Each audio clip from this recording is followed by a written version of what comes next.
Hello everyone, आज हम बात करने वाले हैं बीए पार्ट 1 इंग्लिश ऑनर्स का एक टॉपिक क्लासिसिज्म। ये बहुत ज़्यादा इम्पोर्टेंट टॉपिक है क्योंकि एग्ज़ाम में इससे 20 मार्क्स के क्वेश्चन पूछे जाते हैं, इसलिए ये और भी ज़्यादा इम्पोर्टेंट टॉपिक बन जाता है।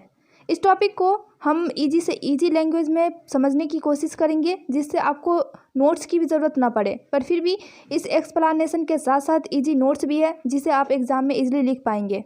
अगर क्लासिसिज्म की बात करें तो यह एक लिटरेरी टर्म है जो यूज किया जाता था राइटर के गुण को बताने के लिए, यानी कि ऐसे राइटर जो रोम और ग्रीस के एंशिएंट राइटर की जैसी सोच को फॉलो करते थे और उसी सोच के साथ उसी स्टाइल में अपने वर्क को लिखा करते थे।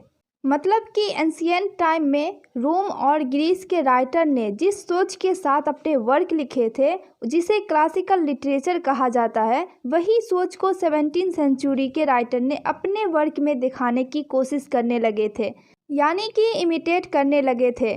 तब इस तरह की लिखावट को क्लासिकल वर्क कहा गया था, और जिस टाइम में ये क्लासिकल वर्क फ्लोरिश हुआ था उस पीरियड को क्लासिसिज्म कहा गया था। लिटरेचर में क्लासिसिज्म एक मोमेंट की तरह था, क्योंकि 17वीं सेंचुरी के मिडल में एक चेंज देखने को मिला था। उस टाइम के इंग्लिश लिटरेचर में मेटाफिजिकल वेव खत्म होती जा रही थी और इसकी वजह से लिटरेरी स्टैंडर्ड्स और वैल्यूज़ में बहुत सारी कन्फ्यूज़न शुरू हो गई थी, जिसकी वजह से मेटाफिजिक्स मेथड पूरी तरह से ख़त्म होने लगा था। इस तरह का सिचुएशन बनने के बाद बेन जॉनसन ने अपना आइडिया प्रीफर्ड किया, जिसमें बताया गया था कि नेचर और फीलिंग की बजाय एंशिएंट टाइम की तरह ऑर्डर और डिसिप्लिन के साथ वर्क लिखना चाहिए।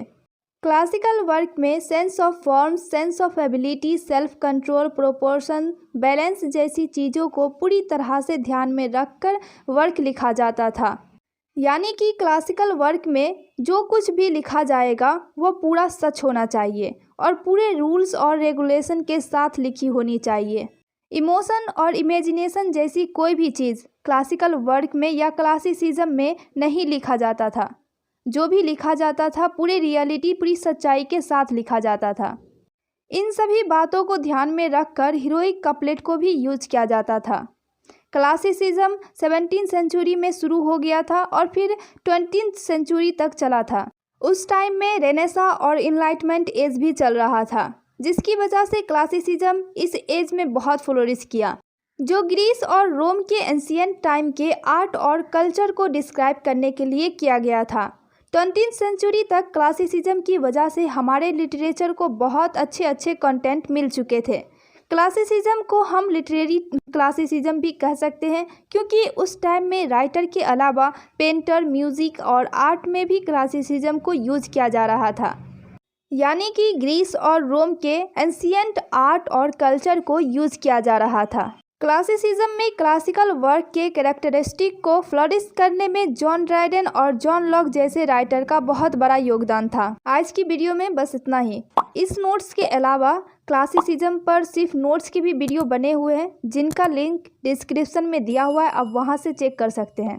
वीडियो अच्छी लगी हो तो प्लीज़ लाइक कीजिए, और इस तरह का वीडियो चाहते हैं जिसमें इजी एक्सप्लेनेशन के साथ साथ इजी नोट्स भी हो तो चैनल को ज़रूर सब्सक्राइब कीजिए और बाकियों को भी शेयर कीजिए ताकि उनका भी हेल्प हो।